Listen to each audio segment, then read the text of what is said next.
Record to the class. Window. Dialog. Busy. Progress indicator. Busy. Progress indicator. Window. System dialog. You are currently on the button. To click this button, press.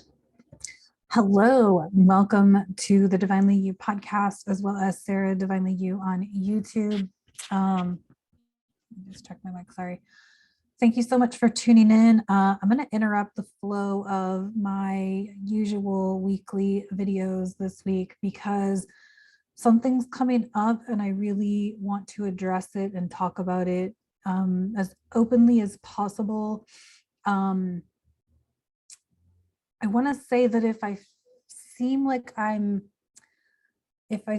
struggling or floundering for my words, it's not because of what I don't want to say to you, it's what I don't want to say to be censored. So unfortunately, we are in a time when censorship is a thing and people are getting, shadow banned, and I want to be very open and vulnerable with my message. I also don't want my message to get hidden or get, banned or whatever. So my eye is itching for some reason. I apologize. So if I seem like I'm searching for words, it's because I want to make sure that the message gets across without the powers that be or the elves and gnomes coming after me to get the message across. So I've been talking a lot in the last week about mostly peaceful till you fuck with my freedom. And that's pretty much the message that I'm coming at you with today in a different way. In the last couple of years, I know I've brought this up on a couple of videos too. In the last couple of years, I have had encounters or conversations with various people who have had some pretty negative experiences receiving support services for the blind and visually impaired. And this has just pissed me off, and I've worked through a lot of my own stuff around it. So I'm still upset, but I want to come to you in a more organized I want to create a change, I think, to stop this from happening. I want people to get what they need and the support that they need, the services that they need. So if you are someone who's blind or visually impaired, I appreciate you watching this and getting the information, and please share it with as many people as possible. If you're someone who's not blind or visually impaired and you're listening, thank you for at least giving me the space to be heard. And if you just happen to know someone who would be a service provider or a client for services, I appreciate you sharing this with them. So that's that. I will be going live in a Facebook group tomorrow. I'll link the Facebook group below. I'm going to be going live in that group. It's a group that I created a few years back to support Chicago blind recreation, to get it all kind of in one place. And so I'm going to maintain that group, but I'm going to shift its structure into a safe, non-judgmental, inclusive space for people who are blind or visually impaired who need support. By that, I mean, if you are someone who does not want to comply to restrictions, you are welcome in this space. I talked about my own experience with restrictions and compliance and how I've sort of not been welcome into various organizations. Mine were mostly for running a triathlon. I did a reel on this. I'll post the reel below in the description box, as well as the Facebook post with the whole caption of, where I've been not welcome. But I gather that other people have been not welcome at facilities that train blind and visually impaired people how to be blind. I know that in certain cities, people have had a hard time getting good support services in their home because of restrictions. And I'll be honest, it infuriates me that we've stepped to this level of, we're a minority group anyway, we're a small group. There are not that many blind and visually impaired people in the world.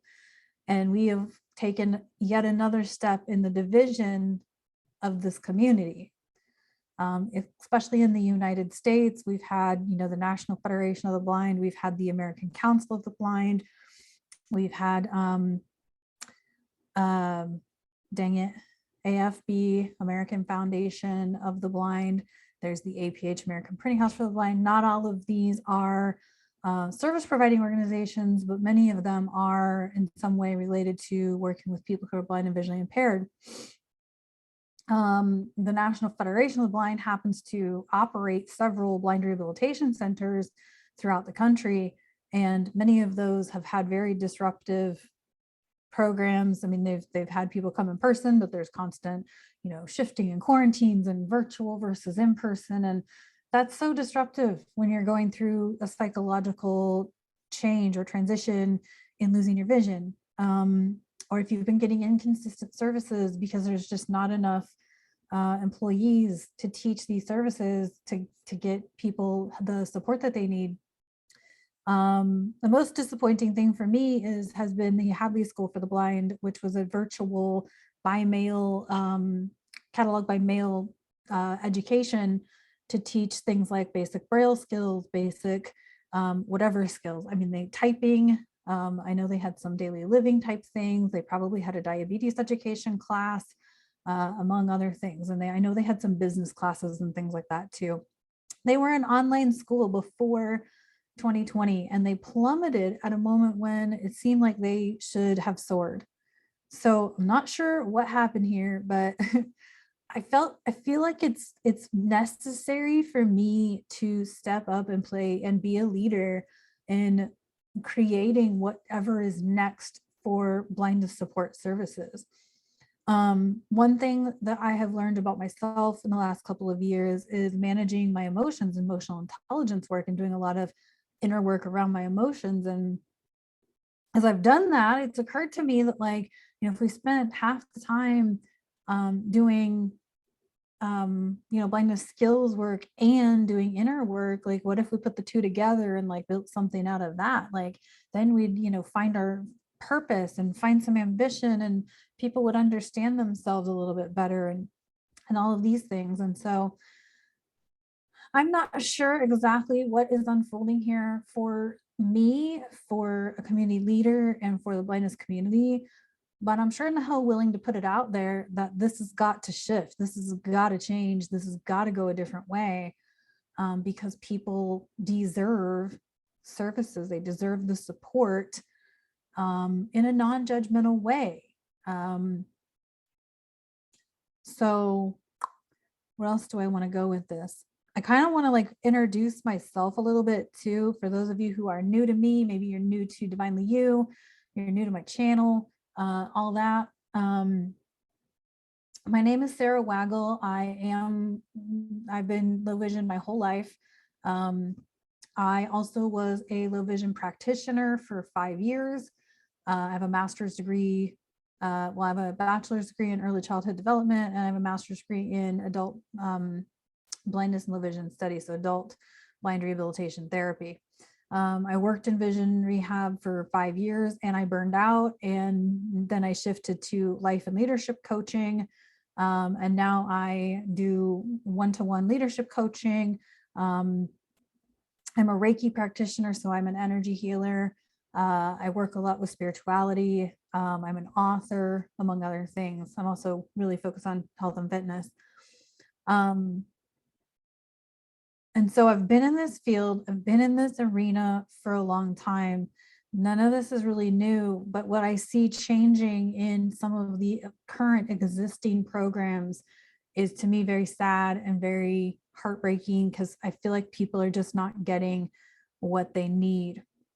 And then a lot of it is centered around vocation, and not really like exploration or just creating yourself into a better human being, or the human being that you were put here to be. I am 100% of the opinion that we were all brought here in this time, in this space, for a divine purpose, and that our blindness is a part of our purpose. And I've talked a lot on various podcasts about how I you know, went from fuck you God to thank you God for giving me, you know, like the learning to accept that I'm low vision has been a part of my self-worth journey, and learning the value of myself. And this is not like a lighthearted journey. Like, it's taken me, you know, 40 years to get here. So like, I completely wouldn't expect somebody to get that in just what I said.